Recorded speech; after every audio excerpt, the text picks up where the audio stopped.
माय माऊली नमस्कार. 18 पुराणातील एक पुराण श्री स्कंद पुराण अभिवाचन करत आहे. भाग 12.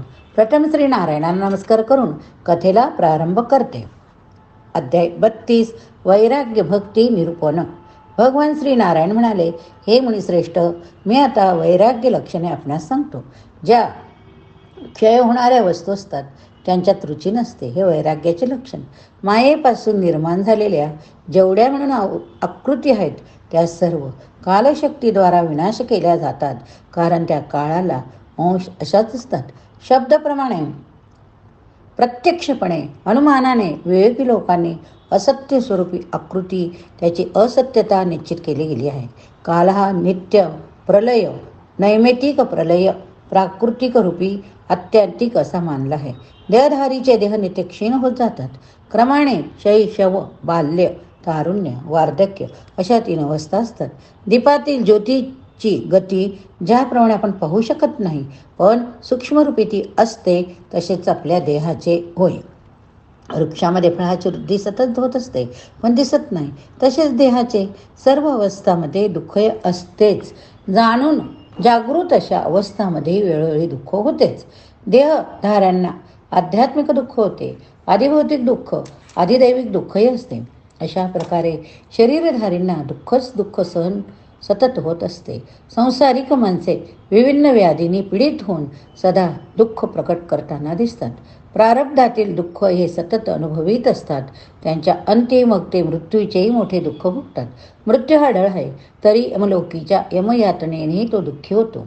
यानंतर येतो प्राणी, जरायुज, उदबीज, स्वेदेज, अंडज अशा 4 प्रकारच्या योनीमधून आपापल्या कर्माप्रमाणेच जन्मग्रहण करीतच असतात. मृत्यू पावतच असतो. सूक्ष्मदृष्टीने पाहिले तर नित्य असा हा प्रलय होत असतो. अशा ह्या प्रलयाचे ज्ञान प्राप्त करून घ्यायलाच हवे. नैमित्तिक प्रलय जो रोजच्या रोज होतो तो, म्हणजेच विश्वाचे सृजन करून रात्रीचे निमित्त करून जो रोजच्या रोज होतो तोच नैमित्तिक प्रलय समजावा. तसेच हे मुनिवर 4 युगाची 1000 संख्या जेव्हा पूर्ण होते तेव्हा विश्वाचे निर्माते ब्रह्मदेव यांचा 1 दिवस होतो. त्यांची रात्रही तेवढीच असते. या दोन्हींचा मिळून 1 कल्प होतो असे सांगतात. ब्रह्मदेवाच्या एकेका दिवशी धर्मरक्षणासाठी 14 मणगुण होतात. स्वयंभू म्हणू हा सर्वप्रथम झाला होता. त्यानंतर क्रमाने स्वरोची, उत्तम, तामस, रैवत, चाक्षुष, श्राद्धदेव, स्वरोचिष, सावरणी, भौत्य, रौच्य, ब्रह्मसावरणी, रुद्रसावरणी, मेरुसावरणी, दक्ष सावरणी असे मनू होत. हे 14 मनू ब्रह्मदेवाच्या एकेका दिवशी आपला काल पूर्ण करून जातात.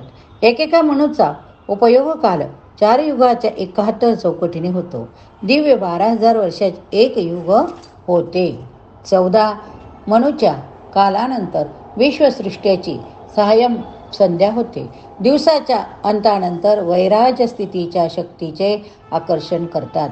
त्याच वेळी वैरात्मा भगवान रुद्रांना ह्या त्रैलोक्यात हरण करण्याची इच्छा होते. सर्वात प्रथम अनावृष्टी म्हणजेच सृष्टी संहार कालाची वेळ जेव्हा येते तेव्हा प्रथम वृष्टीचा अभाव निर्माण होतो.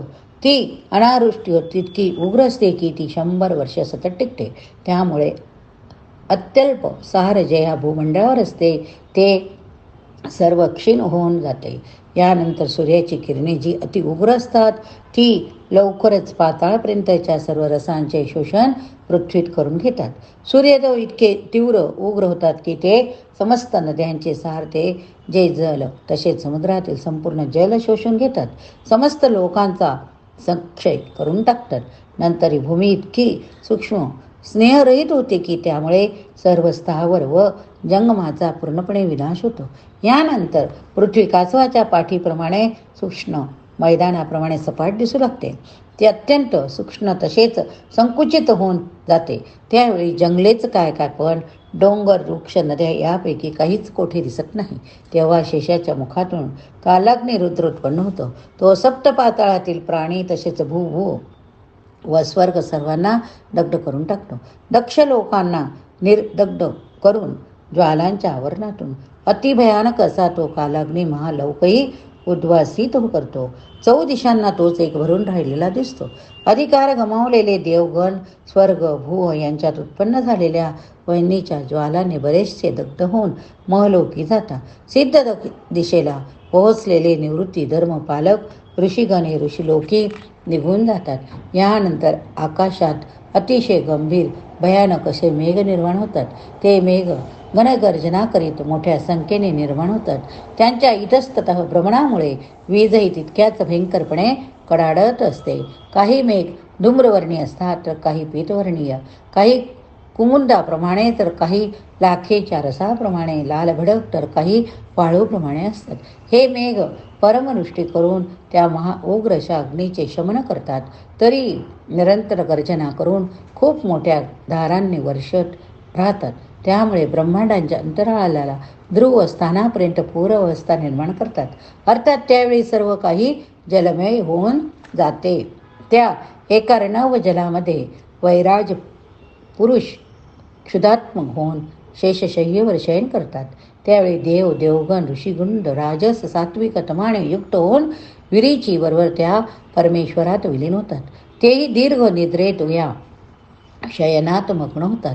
यातही जे ब्रह्माबरोबरच्या आत्मेक्य भावनेने एक रूप झालेले असतात, ज्यांनी तिन्ही गुणांना आपल्या काबूत ठेवलेले असते, ते निवृत्त धर्माने भगवान वासुदेवाची उपासना करीत असतात. ते चारही लोकांमध्ये आपले निवासस्थान बनवून त्या वैराज प्रभूचे स्तवन करतात, तेथेच वास करतात. वासुदेवाच्या रूपाचे ध्यान, त्यांच्या नावाचे चिंतन करीत ते योगनिद्रेत शयन करतात. त्या दिव्य अशा निशेचा जेव्हा अंत होतो, तेव्हा ते सर्वजण ब्रह्मदेवाबरोबर पूर्वीप्रमाणेच उत्पन्न होतात. त्यांची पूर्वसंचित कर्मे ज्याप्रमाणे असतात, त्यानुसारच त्यांना अधिकार प्राप्त होतो. अशा प्रकारे हा त्रैलोक्याचा क्षय करणारा नैमित्तिक लय होतो. आता यानंतर प्राकृत प्रलय सांगतो. जो कल्प म्हणून सांगितला त्याचप्रमाणे 360 अशा भागाचा जो काल असतो, तो म्हणजे ब्रह्मदेवाचे 1 वर्ष दिव्य वर्ष असेही त्याचे नाव. त्यांच्यापासून 50 पराद्वर्ष जी वर्ष असतात, ती म्हणजे ब्रह्मदेवाचे आयुष्य. ती 2 प्रकारे मानली जातात. जो परनावाचा काल संपूर्ण होतो, त्यावेळी महान स्थिती निर्माण होते. तिलाच महाप्रलय या नावाने ओळखले जाते. संवार रुद्र रूपाने आपल्या विराट अशा शरीराचे वपू संवरण करून आपल्या दुसऱ्या निर्गुण स्वरूपाच्या प्राप्तीची इच्छा करतो. त्यावेळी पूर्वी सांगितल्याप्रमाणे 100 वर्ष अनावृष्टी पडते. संकर्षण कालाग्नी संपूर्ण ब्रह्मांडाला दग्ध करतो. त्यानंतर अत्यंत भयानक अशी सामवर्तक मेघगर्जना तुफान वर्षी होते. हे मेघ सातत्याने मुसळाच्या धारेने वर्षाव करीत असतात. त्यानंतर महत इत्यादी विकार निर्माण होतात. विशेष शांतापर्यंत संपूर्णतया वासुदेवाच्या इच्छेने संशय होतो. प्रथम जलभूमीतील गंधरूपाचा नाश वा ग्रहण केले जाते. मग तेज जलाचे गुण रस यांना ग्रासतो. त्यामुळे रसवीत जलहीन अशी अवस्था प्राप्त होते. वायू तेजाच्या गुणरूपाला ग्रासतो व तो वायुगुणहीन होतो. त्याचा लय होतो. वायूचा गुणस्पर्श याला आकाश ग्रासते. त्यामुळे त्यावेळी वायू शांत होतो. आकाशाने वृत्त होऊन स्थित होते. त्या आकाश गुणाकडून शब्दाला भूतादी ग्रासतात. अशा प्रकारे आकाश पुन्हा लय पावते. इंद्रिय गण तेजाने अहंकारात विलीन होतात. सात्विक भावनेत देवता मन लय पावते.